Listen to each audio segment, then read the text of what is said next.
Antes de começarmos, tenho um pequeno pedido. Estou tentando alcançar a marca de 1000 inscritos. Esse é um número muito importante para mim.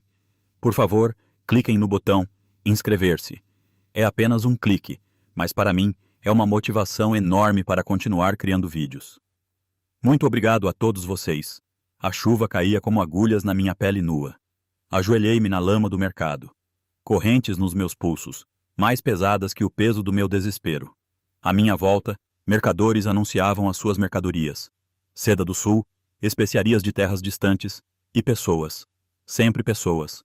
Próximo lote. A voz do leiloeiro cortou o vento gelado como uma lâmina enferrujada. Uma jovem, capaz de trabalhar, obediente. Mentiras. Todas mentiras. Eu não era jovem de espírito nem capaz de trabalhar. 3 invernos passei acorrentada, passada de mão em mão como uma moeda partida que ninguém realmente queria. O meu corpo estava emaciado, as minhas mãos tremiam de febre, e a minha alma, essa eu perdi algures entre o segundo e o terceiro dono. 10 peças de ouro é o lance inicial. O leiloeiro puxou a minha corrente, forçando-me a levantar. As minhas pernas quase cederam. Silêncio. A multidão estudou-me com a mesma indiferença com que se pode olhar para uma maçã podre. Magra demais, fraca demais, quebrada demais. 5 peças de ouro. A voz do leiloeiro tornou-se aguda, desesperada. Ainda nada. 3 peças de ouro, adequada para trabalho no campo. Nem para o bordel a querem, alguém gritou da multidão. Risos surgiram como água suja. Baixei a cabeça, o meu cabelo loiro platinado, outrora o meu único orgulho, pendia oleoso e emaranhado sobre o meu rosto. Talvez fosse melhor assim.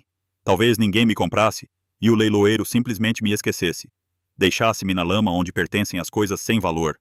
Uma peça de ouro. A voz do leiloeiro quase se partiu. Quem me dá uma? 10. A voz veio de trás. Profunda e firme como o bramido de montanhas distantes. A multidão ficou em silêncio. Não levantei a cabeça. E que importância teria? 10 peças de ouro era uma piada cruel. Demais para o que eu era, e ainda assim ridiculamente pouco para uma vida humana. O senhor oferece 10. Eu falei. Passos. Botas pesadas a arrastarem-se pela lama. Então eu vi-os. Botas de couro castanho escuro, gastas mas sólidas. O meu olhar subiu. Calças de couro. Um cinto com fivelas de ferro. Uma capa de pele de lobo pesada pendurada em ombros largos. E então o seu rosto. Cabelo loiro dourado, selvagem e indomado, caía-lhe até aos ombros. Uma barba emoldurava a sua mandíbula angular. Mas foram os seus olhos que me prenderam. Azul oceano. Tão intensos que esqueci de respirar por um momento. Eles não me avaliaram como mercadoria. Olharam para mim como se fosse algo vivo. Ele estendeu a mão, e moedas tilintaram na palma gananciosa do leiloeiro. 10 peças de ouro a brilhar como pequenos sóis na luz cinzenta. Ela pertence-me. Não uma pergunta. Não uma negociação. Simplesmente um facto. O leiloeiro desengatou apressadamente as minhas correntes do poste e pressionou-as na mão do estranho. Esperei que ele as puxasse, que me arrastasse pela lama como os outros antes dele. Em vez disso, ele deixou as correntes caírem. Aterraram com um baque surdo na terra. Consegues andar? A sua voz era mais áspera do que a sua aparência sugeria, mas não era rude. Olhei para ele, incapaz de responder. Era uma armadilha? Um teste? Consegues andar? Cada palavra separada, lenta, como se falasse com alguém que não entendia a sua língua. Assenti, tremendo. Uma mentira. Não sabia se as minhas pernas me aguentariam. Ele estudou-me mais um momento. Então, sem aviso, ele inclinou-se e levantou-me. Simplesmente levantou-me como se eu pesasse nada. Não como uma mulher adulta, mas como uma criança. O quê? A minha voz falhou. Calma. Não rude. Quase gentil. Poupa a tua força. Ele levou-me para longe do mercado, para longe dos olhares espantados e dos risos zombeteiros. A sua capa cheirava a fumo, sal e algo selvagem. Algo como liberdade. Um cheiro que eu quase tinha esquecido. Por quê? A palavra saiu como um sussurro. Ele não respondeu imediatamente. Só quando chegamos aos limites da cidade, onde um garanhão imponente esperava, negro como a própria noite, é que ele falou. Porque mais ninguém o faria. Capítulo 2. A viagem. Os primeiros 2 dias embaçaram-se numa névoa febril. Lembro-me do movimento do cavalo, do calor da sua capa enrolada à minha volta, e da sua voz a repetir a mesma coisa vezes sem conta. Respira. Apenas respira. No terceiro dia, a minha cabeça finalmente clareou. Nós tínhamos parado numa floresta entre altos pinheiros que se erguiam como guardiões antigos sobre nós. O céu estava cinzento, pesado com neve não caída, e o ar cortava os meus pulmões. Mas pela primeira vez em meses, eu não estava a congelar. Ele tinha acendido uma fogueira, não uma pequena chama, mas uma fogueira proper, que lançava calor e luz em todas as direções. Sentei-me numa pilha de peles enrolada na sua capa, a observá-lo. Kylen. Era assim que ele se chamava, quando finalmente encontrei forças para perguntar. O nome significava poderoso na velha língua. Combinava com ele. Os ombros largos, as mãos cicatrizadas. A maneira como se movia como se o mundo inteiro lhe pertencesse. Ele estava a cozinhar algo sobre o fogo numa pequena panela. O cheiro fazia o meu estômago vazio contrair dolorosamente. Carne, ervas, comida de verdade. Não os restos podres atirados a escravos. Quase pronto, murmurou sem olhar para cima. Para onde me levas? Perguntei finalmente. Casa. A tua casa? A nossa casa. Ele corrigiu-me como se fosse óbvio. Nossa. A palavra pareceu estranha na minha cabeça, como se tivesse perdido o significado, ou eu tivesse esquecido como a usar. Ele serviu sopa numa tigela de madeira e veio sentar-se ao meu lado. Não muito perto, não muito longe, e segurou a colher aos meus lábios. Posso comer, sei, mas as minhas mãos trêmulas traíram-me. Eu sei. A sua voz era calma, sem julgamento. Mas não precisas de. A primeira colherada de sopa foi como ouro líquido, quente, rico, com um toque de alecrim e sal. Fechei os olhos e, contra a minha vontade, lágrimas escorreram pelas minhas bochechas. Quente demais? Ele perguntou, imediatamente preocupado. Abanei a cabeça. Não conseguia explicar que não era o calor, mas a bondade. O facto de alguém me estar a alimentar sem antes exigir que eu o merecesse. Ele alimentou-me em silêncio, colherada a colherada, até a tigela ficar vazia. Por que me compraste? A pergunta escapou antes que eu pudesse pará-la. Kylen pôs de lado a tigela vazia e olhou para o fogo. As chamas dançavam nos seus olhos oceânicos, transformando-os em luz líquida. Diz-me. Ele começou lentamente. Alguém já te disse que és inútil? A minha respiração ficou presa. Todos os dias. E tu acreditaste? Não consegui responder. A verdade ardia na minha garganta como ácido. Não devias. Ele virou-se para mim, e a intensidade no seu olhar fez-me tremer. 10 peças de ouro. Foi tudo o que eles acharam que valias. Mas sabes o que eu vi? Abanei a cabeça. Alguém que sobreviveu. Alguém que passou pelo inferno e ainda está a respirar. Ele fez uma pausa. Isso é inestimável. O mundo embaçou-se. Pisquei rapidamente, recusando-me a chorar novamente. Mas as suas palavras tinham tocado algo dentro de mim que eu pensava há muito morto. Sou inútil, sussurrei. Não consigo trabalhar. Sou fraca, doente. Estás a curar. Ele interrompeu, a sua voz mais firme. Agora dorme. O resto vem depois. Ele espalhou mais peles ao lado do fogo, depois deitou-se nela sem hesitar. Entre mim e a floresta escura, como uma muralha protetora viva. Dorme, repetiu ele. Eu vigiarei. Ninguém te tocará enquanto eu respirar. Eu juro. E naquela noite, enrolada no calor e na respiração constante de um estranho que me tratou como um tesouro, dormi sem pesadelos pela primeira vez em anos. Capítulo 3. Casa. 5 dias durou a viagem. 5 dias em que aprendi a ser humana novamente. Kylen não falava muito, mas as suas ações falavam muito. Ele partilhou a sua comida. Deu-me o lugar mais quente junto à fogueira. Sim, e quando eu estava demasiado fraca para cavalgar, ele carregou-me nas costas como se eu não fosse um fardo, mas algo precioso. No 6º dia, chegamos à sua terra. Eu esperava um castelo, muros de pedra fria, masmorras escuras, o cheiro, a umidade e a medo. Em vez disso, bem-vinda à casa. Kylen disse calmamente. Diante de nós erguia-se um enorme salão de madeira escura e pedra, aninhado entre altos pinheiros e montanhas cobertas de neve. Fumo subia de uma grande chaminé, e através de janelas esculpidas eu via uma luz dourada e quente. Cheirava a resina, a carne assada, a vida. Nossa, disse ele novamente. Ele guiou-me através das grandes portas de madeira, e o calor que me saudou foi como um abraço. Uma grande lareira dominava a sala principal, rodeada por longas mesas e bancos esculpidos. Peles cobriam os pisos, e armas, escudos e chifres pendiam nas paredes. E homens e mulheres, o seu povo, ergueram a cabeça quando entramos. Os seus olhares percorreram-me, curiosos, mas não hostis. Esta é a Lora. Kailen apresentou-me, a sua mão leve nas minhas costas. Ela viverá aqui conosco a partir de agora. Murmúrios, acenos. Então alguém falou. Um jovem mal mais velho que eu com um sorriso trocista. Onde a encontraste, Kailen? Parece um cão afogado. A risada que se seguiu não foi maliciosa, mas cortou mesmo assim. Baixei a cabeça, puxei a capa mais apertada. Bjorn. A voz de Kailen era calma, mas tinha aço nela. Mais uma palavra e passarás a próxima lua com as ovelhas no campo do norte. A risada morreu. A Lora. Kailen virou-se para mim, a sua voz suave novamente. Vem. Precisas de te lavar e descansar. Se queres ver como este alfa cura a minha alma, e como o calor e a água lavam não só anos de sujidade, mas também vergonha, então fica comigo. Subscreve agora porque estes próximos momentos tocarão o teu coração como tocaram o meu.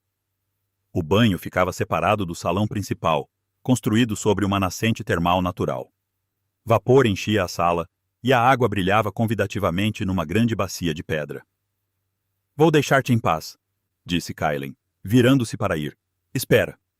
A minha voz tremeu. Eu não consigo. As minhas mãos, elas ainda tremem. Vergonha queimou através de mim a minha própria fraqueza. Kailen observou-me por um longo momento. Depois assentiu lentamente. Eu entendo. Posso ajudar-te? A pergunta foi tão honesta, tão livre de qualquer falsidade, que eu só conseguia sentir. Ele ajudou-me a tirar o vestido sujo, os farrapos que me restavam. Esperei ver luxúria nos seus olhos, desejo. Em vez disso, vi apenas concentração, gentileza, quando ele me guiou para a água. Soltei um silvo com o calor, mas era um calor bom, curativo. E então ele começou a lavar-me. As suas mãos eram grandes, ásperas do trabalho, mas incrivelmente cuidadosas. Ele mergulhou um pano na água, ensaboou-o e começou a lavar a sujidade de anos dos meus braços, ombros, costas. Tens cicatrizes, murmurou ele baixinho. Os seus dedos traçaram uma particularmente profunda no meu ombro. Quem te fez isto? Muitas. A verdade era demasiado pesada para mentiras. Ele não disse mais nada, mas sentia sua mandíbula apertar-se. Os seus toques tornaram-se, se possível, ainda mais gentis. Quando ele lavou o meu cabelo, senti algo dentro de mim ceder. Anos de sujidade, de dor, de vergonha, tudo a escorrer com a água. As mechas loiras platinadas que eu achava mortas começaram a brilhar, transformando-se em luar prateado. Pelos velhos deuses, Kailen sussurrou quase reverentemente. O teu cabelo é como luar na neve. Ele envolveu-me em roupas frescas e quentes, uma camisa de linho macio e uma túnica de lã que cheirava a lavanda. O teu quarto, disse ele guiando-me para uma câmara. Não grande, mas acolhedora.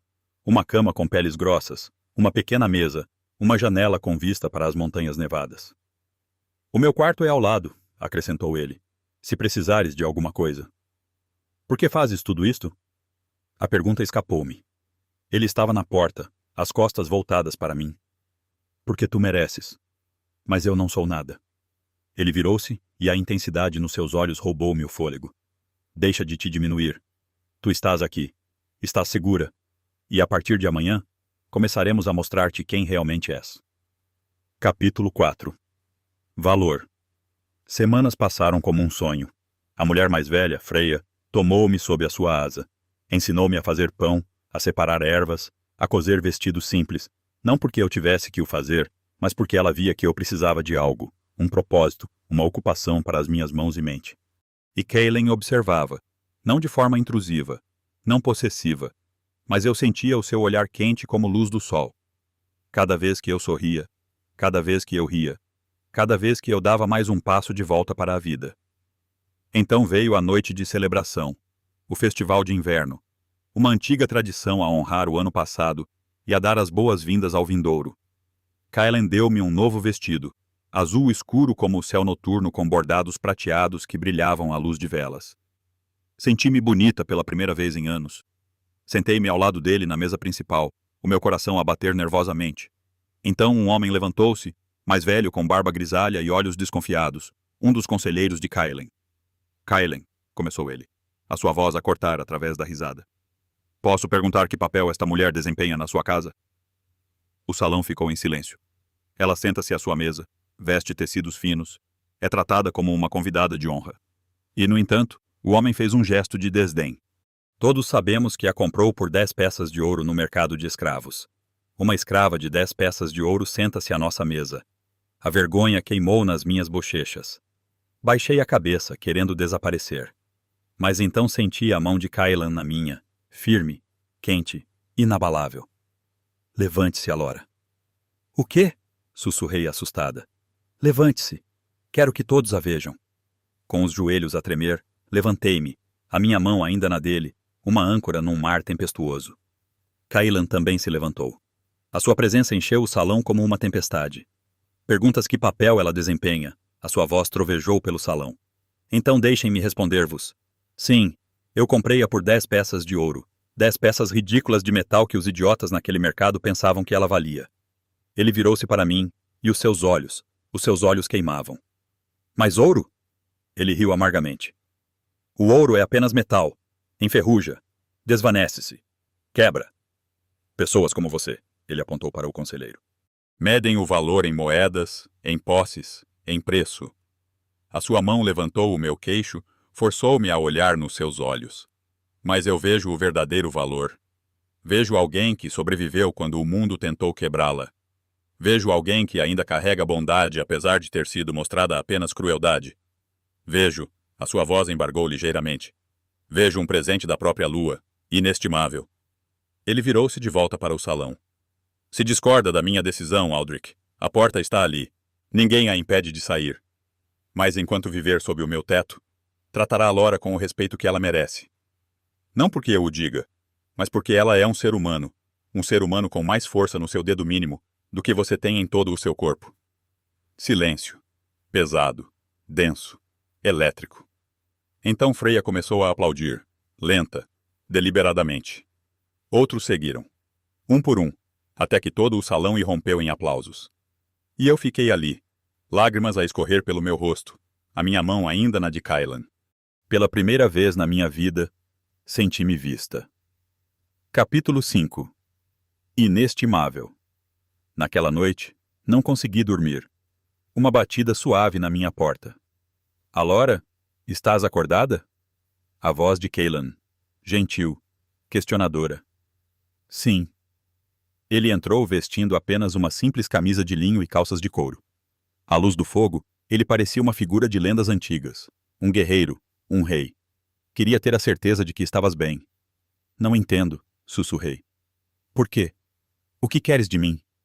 Kailan suspirou e sentou-se na beira da cama, com cuidado para me dar espaço. Posso contar-te uma história? Ele contou-me sobre um corvo que ele encontrou quando era menino, asa partida, a morrer de fome, abandonado. Os seus irmãos disseram para o matar, mas ele curou-o, alimentou-o, cuidou dele. Um dia ele voou para longe, assim, do nada. E sabes o que senti? Alegria. Porque não fiz o que fiz para receber algo em troca. Fiz porque era o certo. Porque curar algo indefeso é a única razão que precisas. Lágrimas escorriam pelo meu rosto. Mas eu não sou um pássaro. Sou uma quebrada, sem valor. Sem valor? Os olhos de Kailan brilharam. Nunca mais digas isso. A sua mão levantou-se, hesitou, depois tocou gentilmente na minha bochecha.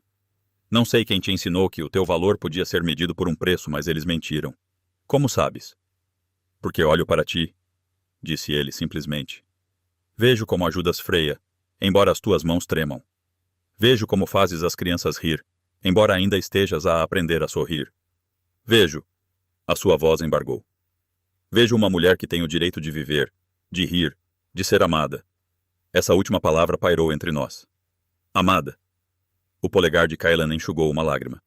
Sim, amada. Eu pensei que me tinhas comprado para me possuíres. Ele abanou a cabeça. Não te comprei, Alora. Libertou-te. Não havia outra forma de te tirar desse mercado. Mas tu, a sua mão deslizou para a minha, entrelaçando os nossos dedos. Tu não pertences a ninguém. Não a mim, não a ninguém. Tu pertences a ti mesma. Algo partiu em mim, ou talvez curou. Quero agradecer-te. Comecei a tremer. Quero mostrar-te. Não. A sua voz era firme, mas amorosa. Não me deves nada. Nem o teu corpo, nem a tua gratidão, nem o teu amor, nada. Mas e se eu quiser? As palavras escaparam antes que eu pudesse detê-las. E se eu quiser dar-te tudo isso? Não por dívida, mas porque és a primeira pessoa que me tratou como um ser humano. Cailan fechou os olhos como se lutasse contra algo. Depois abriu-os, e o que vi ali fez o meu coração tropeçar. Saudade, desejo, mas também contenção, respeito. Alara, disse ele lentamente, se queres isto, se realmente queres que eu te toque, que te abrace, que te veja como mais do que alguém que protejo, então tens de me dizer, não por gratidão, não por dever, mas porque realmente o queres. Olhei para ele. Este homem que tinha sido um estranho, que me tinha tirado do inferno, que me tinha devolvido a dignidade que eu pensava ter perdido para sempre. Eu quero, sussurrei. Eu quero-te.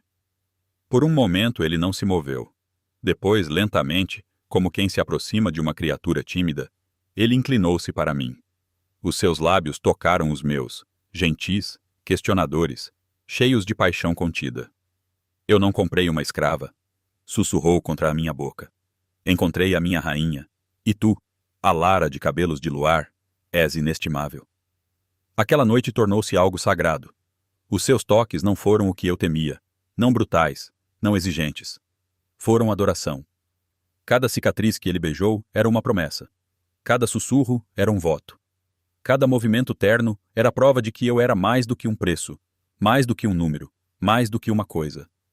Eu era humana, uma mulher, uma rainha aos olhos de um rei, que não queria possuir-me, mas que queria pertencer-me.